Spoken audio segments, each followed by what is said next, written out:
I'm about to share with you today is one of the many relatively safe ways in which you can access, not quite enter, a place I call the shadow side, and its effectiveness depends on how seriously you take me. Your mileage may vary, refer to title. I won't tell you that you shouldn't be afraid of the shadow side. Chances are you've already seen it after all, and really think it was just a recurring dream.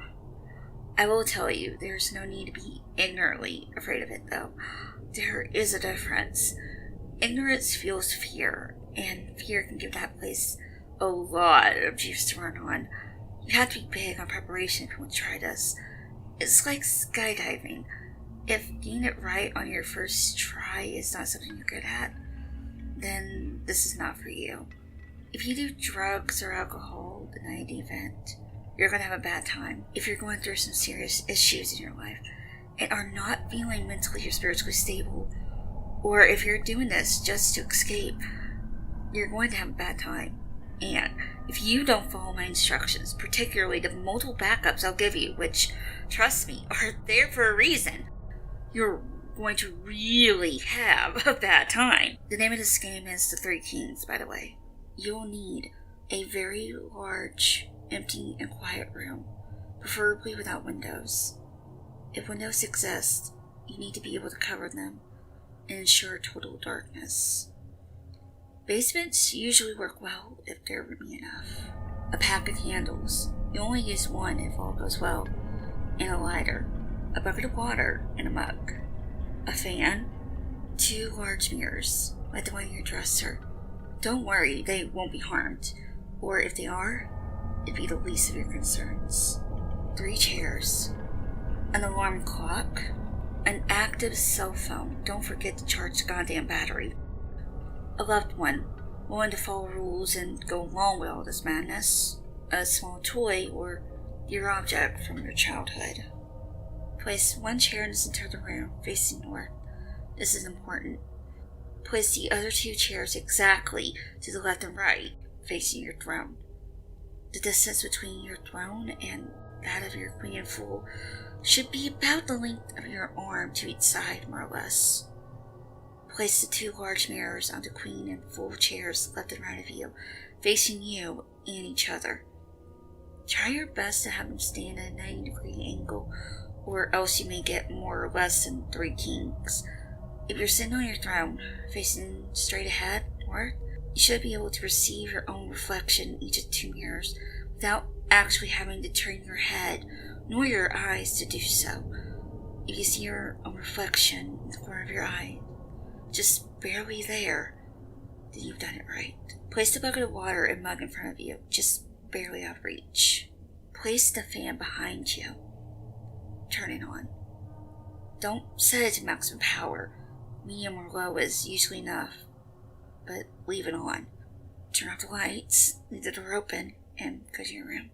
Set the candles by the side of the bed, next to a lighter, your alarm clock, and your cell phone.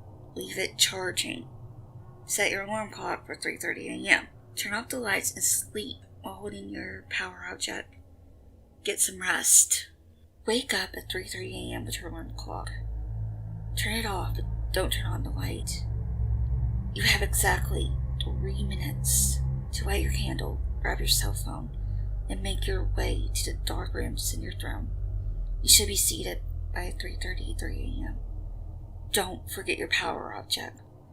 Check for any potential red flags. If your cell phone didn't charge for whatever reason, abort the mission. If the alarm didn't go off exactly at 3:30 a.m., abort the mission.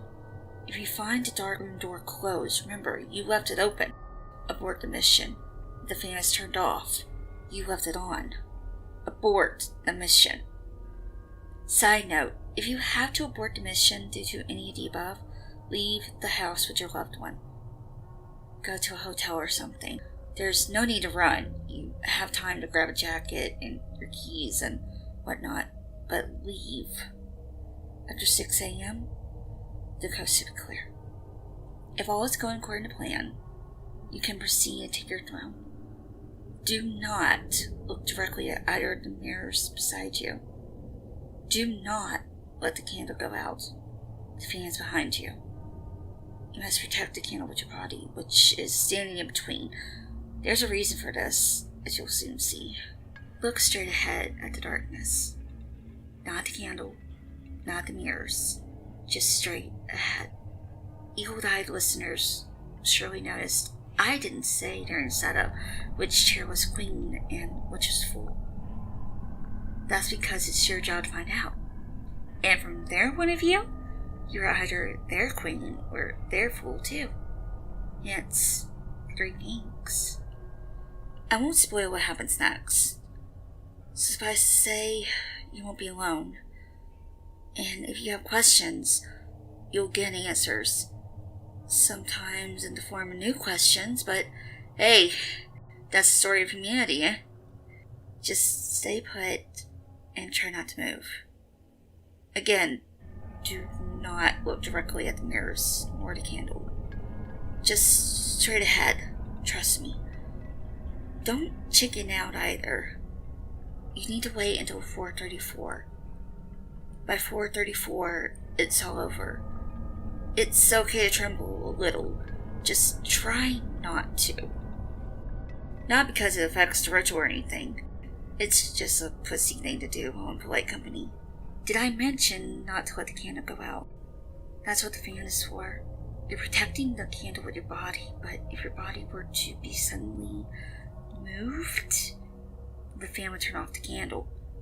That's backup number 1. Your loved one is backup number 2. At 4:34, she has to come in the room and call your name. If that won't work, she has to call your cell phone. If that won't work, she has a glass of water and bucket. She can't touch you, though. That's a newbie mistake. Backup number 3 is your item of power, the toy or locket or whatever object of strength you brought along for the ride. It'll show you the way if shit hits the fan. Multiple backups. You gotta be like Boy Scout if you do these things. If you half-ass it all the way so that won't work. Worst you can do is take it seriously enough for it to work and not seriously enough to be prepared for the consequences. If in doubt, refer to title.